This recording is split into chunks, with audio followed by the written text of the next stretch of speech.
Dahil malapit na ang 2023 draft, magbibigay tayo ng ating mock draft. Ito ang draft order at ito ay binase sa performance ng bawat team sa nakaraang season.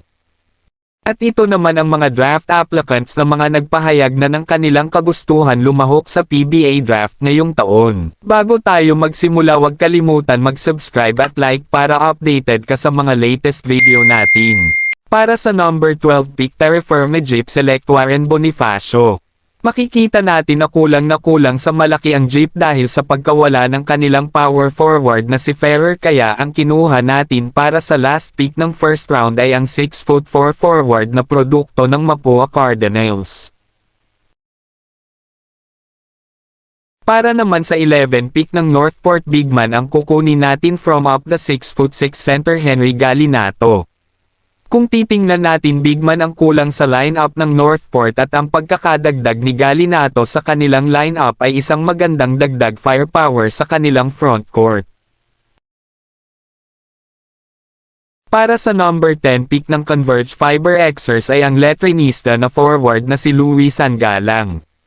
Alam naman natin na mahilig talaga sa mga taga-letran ang coach ng Converge na si Alden Ayo, dahil dito siya nag-coach dati, at ang isang halimbawa na dyan ay ang pagkuha niya sa dating letran player din na si Jeric Balanza. Para naman sa unang pick ng Converge sa kanilang back-to-back pick, Converge select Kentoph Finn for number 9 pick. Kulang ang Converge sa wing position at si Toph Finn ang magpupuno ng pagkukulang na yun sa Fiber Xers. For the 8th pick of Meralco Bolts, pick Keith Dato. Alam naman natin na ang bigman ng Meralco ay aging na at ang pagkuha sa 6'8" na si Dato ay saktong-sakto sa ang playstyle sa Meralco Bolts.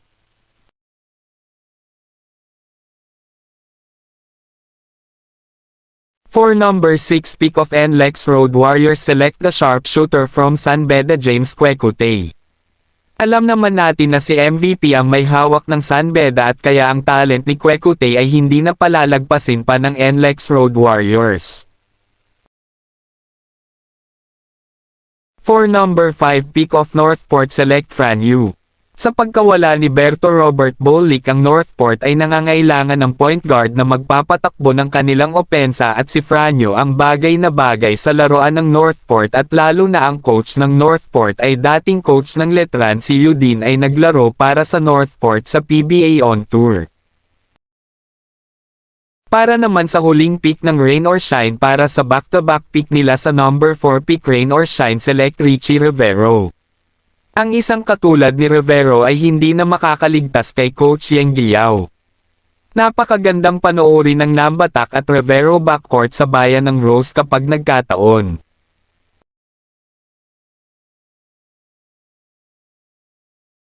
Para sa unang pick ng Rain or Shine sa kanilang back-to-back pick Rain or Shine, select Luis Villegas para sa number 3 pick. Si Villegas ang isa sa best available talent sa draft na ta, at sa number 3 pick malabo ng pakawalan ta at bagay na bagay ang laro ni Villegas sa playstyle ng Rose at Coach Yeng Guiao, at si Villegas din ay isang bigman na may tira sa labas. For number 2 pick of Blackwater Elite, select the scoring machine from LaSalle, Shani Winston.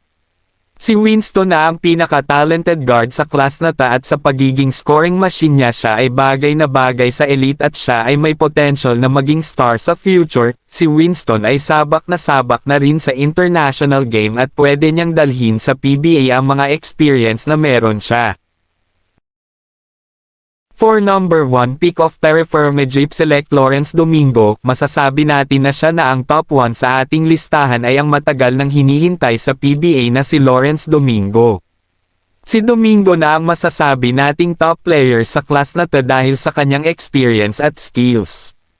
Dahil sa pagkawala ni Baltazar at Bearfield, masasabi na nating 80% sure na si Domingo na ang number 1 pick para sa 2023 draft. Kayong mga ka-Lloyd Sports Zone, sino ang top pick nyo para sa paparating na 2023 PBA Draft? Bago matapos ang ating video, huwag kalimutang mag-subscribe para updated ka sa mga susunod pa nating video.